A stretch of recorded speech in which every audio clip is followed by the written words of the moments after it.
Laud Jesus Christ, praised be Jesus Christ. Receive a warm greeting from the broadcasting studios of Vatican Media and Vatican Radio in Vatican City. On behalf of Renato Martinez and all the members of the Vatican News team, we extend a fraternal welcome to the live broadcast of the Marian Prayer of the Angelus led by Pope Leo XIV. Today, October 26th, the third Sunday in Ordinary Time, we greet all those who are joining us on radio, television, and the internet through our YouTube channel, as well as through the Vatican News portal. And a greeting to those who are watching us on Facebook Live. Now that we have images of St. Peter's Square, of the Via della Conciliazione, where thousands of faithful and pilgrims have already gathered, we greet the radio and television stations that are connected with us today. A special greeting to our friends from the SOAR, New Evangelization, Radio, and Television in the United States. We greet Radio Paz in Miami, Santa Teresita Radio, Radio Inmaculada and Inmaculada Television, and Radio Vida and Abundancia in Washington, D.C., Spain. We greet Zelman TV in Alicante, Spain, Radio Vicentina in the province of Chile, Radio and Television Cadiz, Catholic University in Asunción, Paraguay, Radio Magna in Chubut, Patagonia, Argentina, Radio La Voz de Maria in Guayaquil, Ecuador, Catholic Radio of Cuenca in Ecuador, Radio Maria in El Salvador, Radio Maria in Mexico, Radio Hogar in Panama and EWTN Radio and Television. And a greeting to our friends of the Latin American Episcopal Council, CELA. This morning Pope Leo XIV presided over Holy Mass here in St. Peter's Basilica on the occasion of the Jubilee of the Synodal Teams and the organs of participation in the Church. It has been a Jubilee celebration in this holy year 2025, a year of hope, in which the Pope has addressed an exhortation, an invitation to be a church of communion, a church of charity and a church of faith.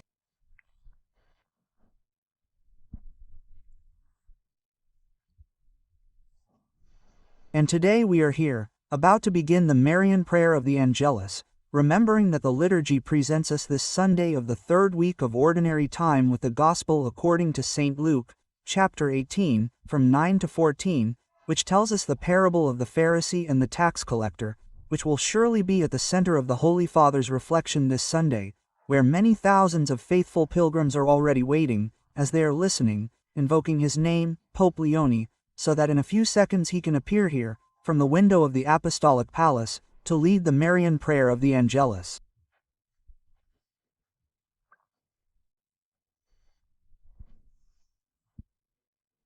Well, we noted that a few moments ago the Pope celebrated Holy Mass with representatives of the churches from different continents, and the Pope is with us greeting the faithful and pilgrims in St. Peter's Square.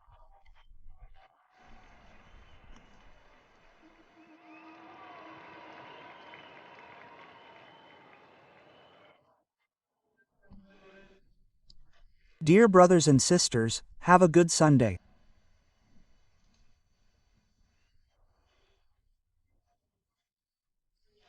Today's Gospel presents us with two characters, a Pharisee and a tax collector who are praying in the temple. The first boasts of a long list of merits. The good works he performs are many, and for this reason he feels better than the others, whom he judges with contempt. He stands with his head held high. His attitude is clearly presumptuous. It denotes an exact observance of the law. Yes, but poor in love, made up of having and having, debts and credits, lacking in mercy.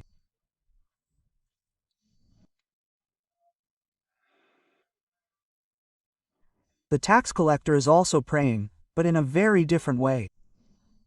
He has much to ask forgiveness for.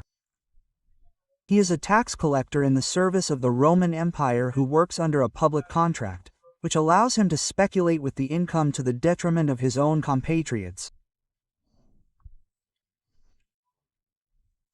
However, at the end of the parable, Jesus tells us that of the two, it is precisely he who returns home justified, that is, forgiven and renewed by the encounter with God. Why? First of all, the tax collector has the courage and humility to present himself before God. He does not close himself off in his own world. He does not resign himself to the evil he has done. He leaves the places where he is feared, safe, protected by the power he exerts over others.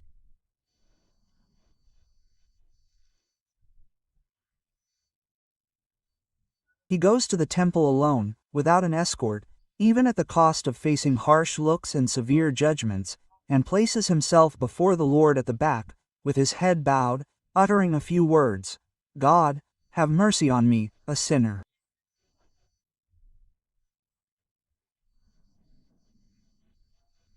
In this way, Jesus gives us a powerful message. It is not by flaunting our merits that we are saved, nor by hiding our mistakes, but by presenting ourselves honestly, as we are, before God, before ourselves and before others, asking for forgiveness and trusting in the grace of the Lord.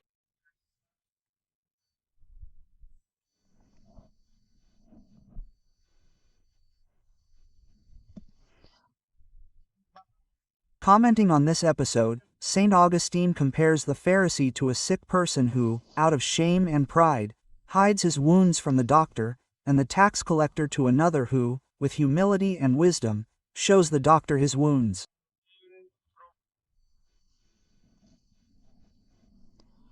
However ugly they may be, and asks for help.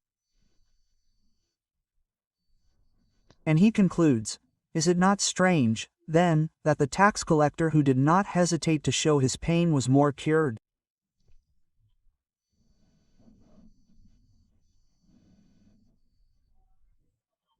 Dear brothers and sisters, let us do the same. Let us not be afraid to acknowledge our mistakes, to expose them, assuming our responsibility and entrusting them to God's mercy.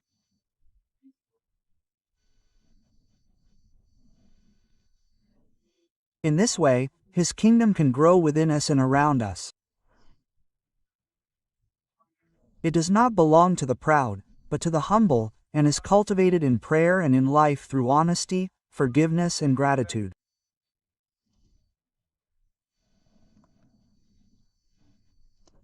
Let us ask Mary, a model of holiness, to help us grow in these virtues.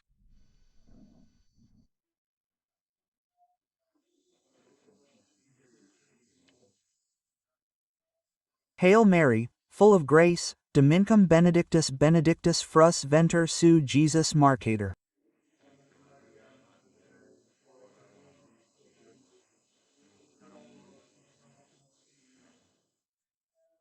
Domini.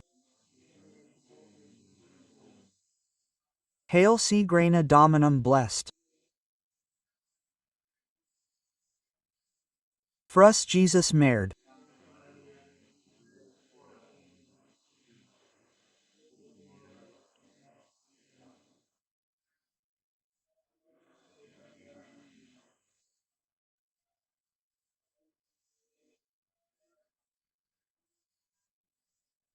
Father Jesus Mattis.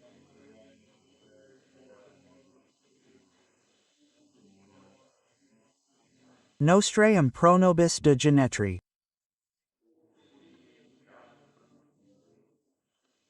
Oros. Domunziante.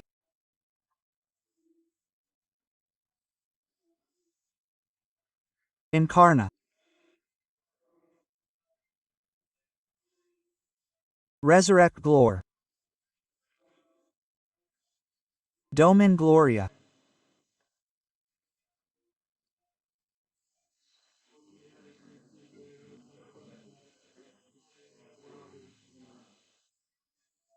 Gloria Sun Spirit Santo Principio.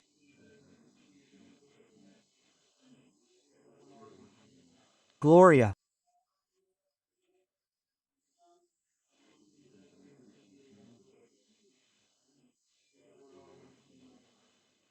Pro fidelis Deis. Donish.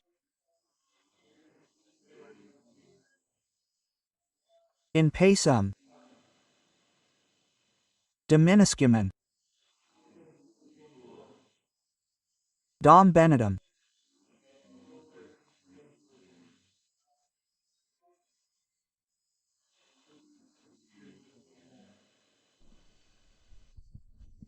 Let us receive the blessing of the Holy Father.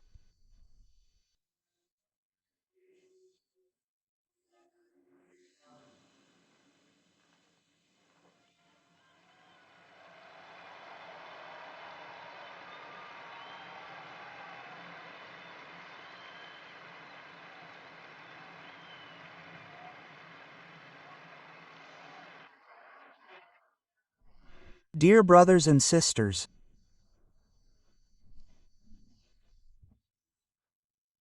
I am close and affectionate to the people of Mexico who have been struck by floods.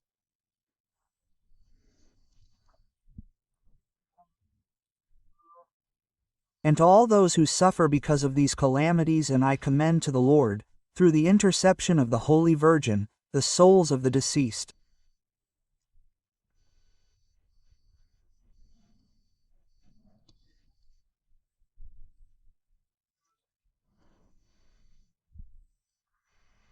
Let us continue unceasingly our prayer for peace, especially with the communal recitation of the Holy Rosary, contemplating the mysteries of Christ together with the Virgin Mary.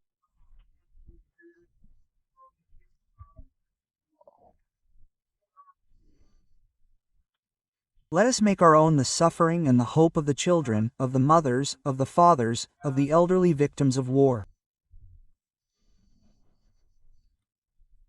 And through this intercession of the heart, many gestures of evangelical charity and of concrete closeness and solidarity are born.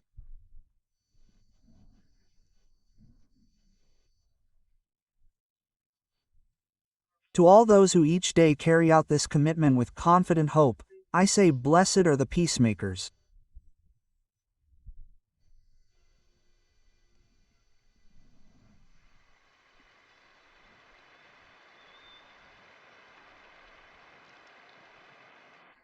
Roman greetings.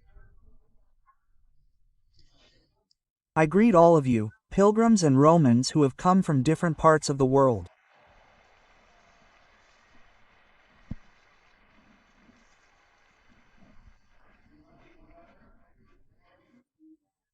Especially from Logroño in Spain, San Pedro del Paraguay,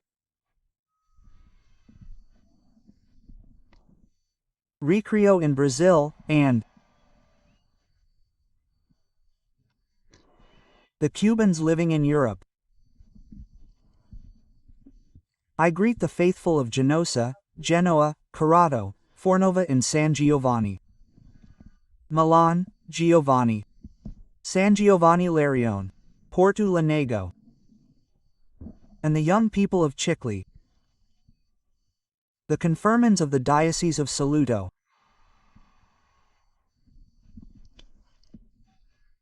the Reparationist Sisters of the Sacred Heart who are celebrating 150 years of their foundation, the Communion and Liberation Group of Pavia, and the Polyphonic Choir of Milazzo. Thank you all and have a good Sunday.